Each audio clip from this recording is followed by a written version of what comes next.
Bienvenue Bandeko Balandi.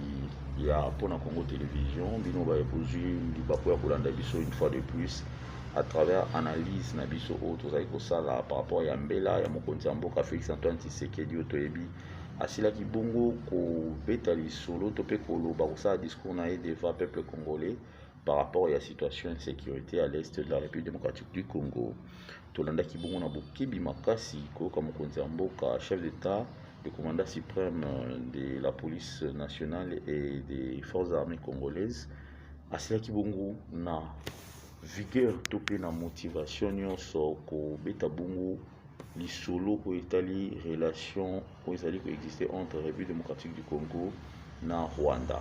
Ndenge biso banso toyebi tozali bongo na état en guerre na partie est de la République démocratique du Congo depuis un moment. Population yanga mwana bazali sous na kimiate bazali bongo dérangé par excursion ya mouvement négatif où ils allaient bongo M23 baza soutenu par le Rwanda. D'ailleurs biso tozoli na kobenga mamba soutenance ya Rwanda mais nous sommes envahis par le Rwanda parce que plus d'une fois même avec la communauté internationale faire remarquer très massive il y a armée rwandaise. Tuni bongo mituna ya koyeba est-ce que na tango tozali République démocratique du Congo faut continuer toujours au belela na envahissement to il faut toujours responsabilité na biso en tant que peuple, en tant que pays, en tant qu'état souverain. Colette Brackman azali bongo journaliste belge de grand renommée auti kokoma éditorial moko alobi les Congolais n'a que lui-même comme ami. C'est-à-dire que à part biso mutu mususu akoya jamais kosunga biso. Le président de la République, Félix Tshisekedi, a énuméré en haut la responsabilité. Il y a aussi ça, atrocité, topé, insécurité, ils en ont est wana, izakaka na maboko na biso moko. On ne peut jamais continuer à pleurnicher. Il y a causé là, c'est que la communauté internationale nous vienne en aide parce que cette communauté internationale, bango moko pendingi bazawana, baza ba complice. Laissez-nous dire ça parce que depuis un moment, l'organisation monnaie locale des Nations Unies, MONUSCO, a RDC, jamais coloqué armée, il y a M23, basali mieux équipé avec des armes sophistiquées où MONUSCO n'a jamais à mesure il y a Silisayango. Deuxième parole, il y a Antonio Guterres et Pessimo Kandapé. Et ils ont dérangé biso tant à lobby mouvement et comment mission il y a MONUSCO na RDC allé pour na kocha kimia mais allé pour na maintenir kimia, c'est-à-dire dès que la RDC a reluka kimia na partie est MONUSCO vous allez incapable ya ko instaurer kimia parce que mission na allé ko stabiliser et ko protéger kimia oeza. Donc ce qui kimia exact bon moi ba rétablir kimia exact ça pas une allégation na bango. Par là nous comprenons que nous en tant que peuple congolais on ne doit plus que se laisser dans la divergence. Le chef l'a dit hier. Au-delà du clivage politique, au-delà de l'appartenance nabiso, chacun de nous doit se ranger derrière la vision, derrière un seul objectif. Il y a pour instaurer paix dans la partie à est. Plus de décennies, bazo kufa, bazo déplacé, bazo tambola, bazangi kimia. Pourquoi? Parce que les voisins na biso bazali na mauvaise foi bazan pour ça va instaurer insécurité de manière à ce que baka ba richesse na biso na ngabwana. Alors nous en tant que chaîne, nous en tant que médias, nous pensons qu'il est temps aujourd'hui pour sensibiliser, pour conscientiser, voire même moral y abattu. Mutu na mutu place aux hommes il faut évacuer.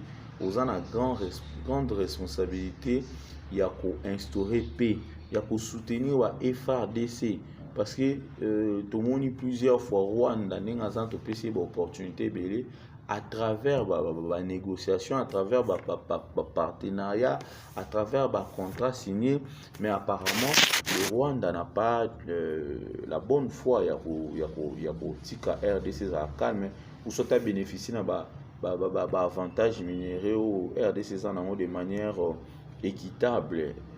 Bon, s'aimer des ordres pour avoir minéraux sans passer par des contrats gagnant-gagnant Alors, nous devons nous mettre, nous devons nous sensibiliser, que vous soyez de l'opposition. Parce qu'aujourd'hui, moi, j'ai de la rage quand je vois même des journalistes ou voire même des opposants qui passent à la télé pour fustiger les discours du chef de l'État disant qu'on a un lobby bien. Mais bonjour, il y a un lobby. Parce que on a lobby yango wana, a lobby qui est tous se mobiliser parce que biso aux opposants, aux la majorité, biso tous ennemi mon quoi zo bon bande ko na biso. Ennemi wana côté du Congolais, à côté du Congolais, mususu te posa opposant, à côté du Congolais mususu te posa la majorité.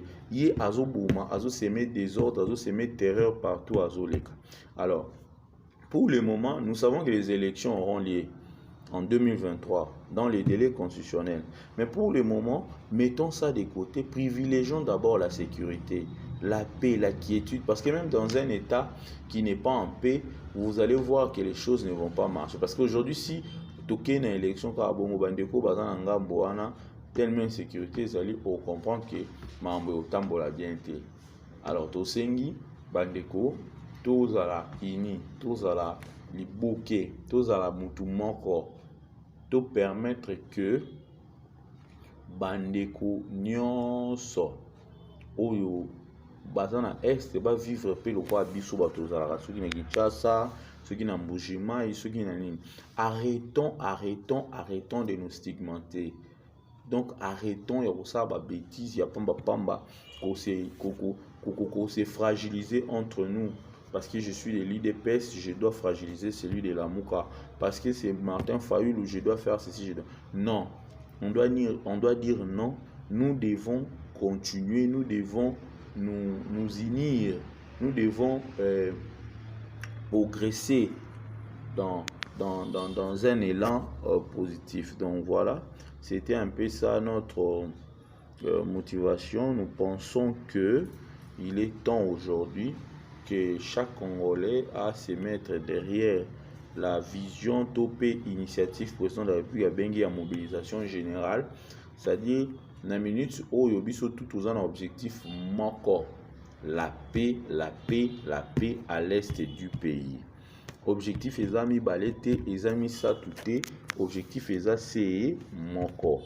Ozali mutu ya Bandundu, oza mutu Équateur, oza mutu ya Kisangani. Répondons à l'appel du président de la République parce que ceux qui likolotope les sapésans en dérangement, nous allons déranger. Nous avons besoin de gens raisonnables, de personnes motivées pour que la paix soit instaurée. On ne peut jamais rester près de 10 ans. Bandeko bazo kufa totala kakaka. M23 basali moi mouvement beaucoup de monde armé désinfecté et gare à vous les traîtres. Bozana ba Assemblée nationale, boza presque dans institution que ça soit militaire ou civil, le président l'a dit. Tout celui qui sera traître autour déniché à subir ba résultat il y a traîtrise na état. C'est notre seul pays, notre seul héritage. Autre qui la génération. Alors il ne faut pas tout qui la ndambu parce que tous gens ndambu té. Le Congo restera même pas un seul centimètre ékende. Nous tous nous devons être mobilisés pour apporter le soutien à nos frères, à nos FARDC, nos militaires qui sont au front pour apporter la paix dans ces grands pays qui est la République démocratique du Congo. Les poumons de l'Afrique aujourd'hui, la RDC est considérée comme pays solution sur le plan économique et environnemental.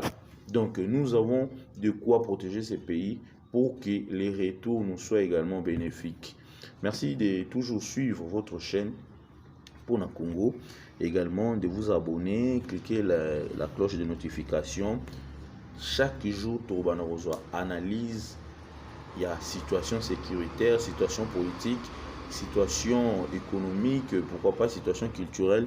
Yambo Canabiso, c'est toujours dans le cadre ya ko pesa bino mwanda mwa connaissance autour mwanda mwa information autour ko relayer yango na ba congolais nyonso partout au besoin. Merci de nous contacter, de nous faire vos suggestions à travers bande ya ba commentaires.